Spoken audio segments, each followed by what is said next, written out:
Hello everyone, welcome to another Panda Lens video. Let me show you a painting that looks like almost nothing and somehow got stuck in my head. And I'm not saying it's beautiful, I'm not saying you like it. I'm saying if you stay with it for a few minutes, it starts doing something weird. It starts turning your attention back on itself. I'm Danny. This video isn't a lecture. It's more like a short walk. Because for years I had the same reaction a lot of people have when they see abstract art. You walk into a museum, see a simple shape and your brain goes, really? Is that a joke? Is this a scam? I could do that. And I get it. I've said different versions of that myself as well. So I want to show you what changed for me. Not in a now I'm enlightened way. More like I asked a few questions and suddenly the painting started acting like a mirror. This is a black square. From a distance it reads like a black square on a light ground. Simple, almost stubbornly simple.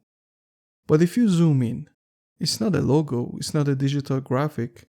It's hand painted. The edges aren't machine perfect. The surface has texture, aging. It's a real object that has lived through time.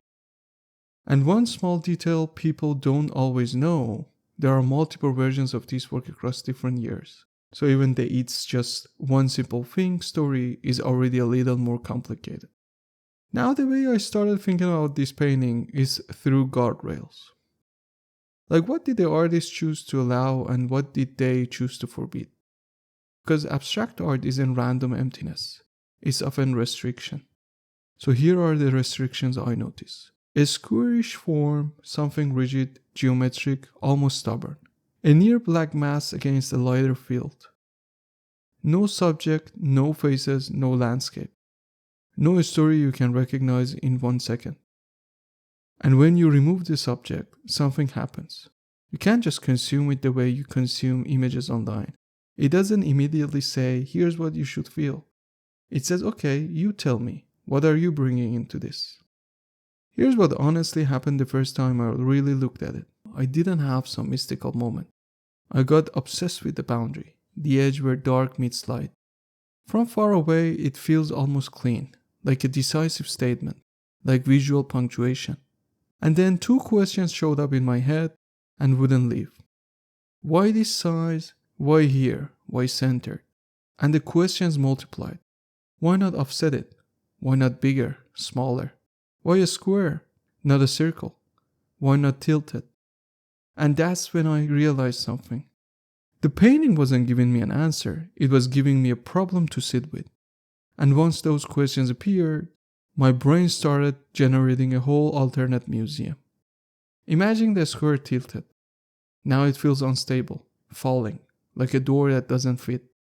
Make it tiny and it feels shy, almost polite. Make it huge and it becomes oppressive.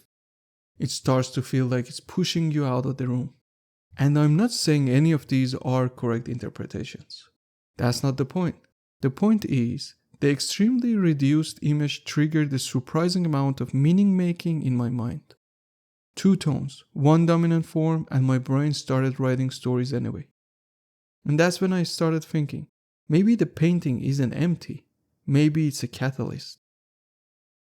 And then I learned something that changed the atmosphere for me.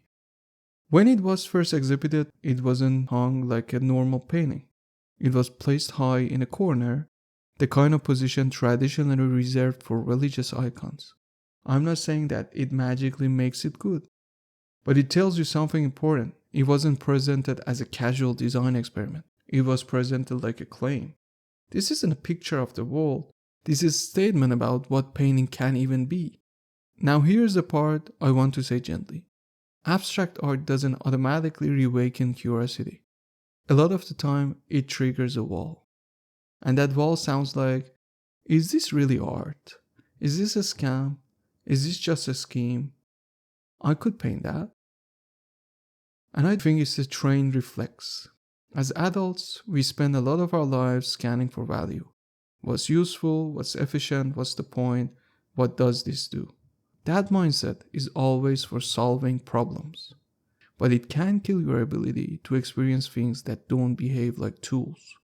So when a painting refuses to give you an obvious subject, the adult brain goes, okay, then why am I spending time here? And the fastest way out of this discomfort is dismissal. Let's talk about the famous line, I could paint that. I've said it too, and honestly, you might be able to reproduce the look. But there is a difference between copying a surface and producing the effect. Because the real question isn't, can you paint a square? It's, can you choose a constraint so precisely that people still argue about it a century later? Can you make something that doesn't just show an image, but changes the viewer's relationship to images? And here's a softer way to put it. Maybe the square isn't the whole work. Maybe the artwork is a triangle between what the artist chose, what the viewer expects, and what happens when those collide. What helped me wasn't becoming an expert. It was switching modes, like switching from judge mode to notice mode. Try this, genuinely, 3 steps. Pause for 10 seconds. Not to force meaning, just to stop the instant verdict. Describe before interpreting. Edge, texture, balance, scale, placement. Just describe like a camera. Notice your reaction without fighting it. Boredom, irritation, calm, curiosity, whatever appears. Because here's the twist. Sometimes the painting isn't the square. Sometimes the painting is your reaction to the square. And no, abstract art isn't anything means anything. The artist sets boundaries. But within those boundaries, more than one reading can be true. This reminds me of being a kid. When I was younger, even a plain white ceiling could turn into a universe if you stared long enough. You could daydream with almost nothing. As adults, a blank wall usually doesn't do that. It's just drywall. And abstract art doesn't guarantee the childlike imagination comes back. But sometimes, it gives you a small prompt, a limitation, a contrast, a shape. Just enough structure to let the mind start moving again. And this isn't me attacking classical art. I love classical art. You immediately know what you're looking at. A figure, a scene, a story. You can interpret it endlessly. Symbolism, politics, technique. But the subject arrives right away. With Black Square, the subject is almost the opposite. It's the experience of being denied the usual subject and noticing what your mind does in that empty space. So it's not classical art is shallow, abstract is deep. It's that they ask different things of you. Classical art often gives you a story to enter. Abstract art often asks you to supply the story, or at least supply attention. So if you look at Black Square and feel nothing, that's a real response. But if you look a little longer and start asking, why this? Why here? Why not something else? That's where it gets interesting. Not because you found the correct meaning, but because you caught yourself in the act of judging, imagining, dismissing, returning, and then noticing. And that is a very human kind of art. What was your honest first reaction? Boredom, irritation, calm, or curiosity? Drop it in the comments. I'm not looking for the right answer. I'm curious what showed up for you. And if you want more videos like these, not sermons, just explorations, please subscribe.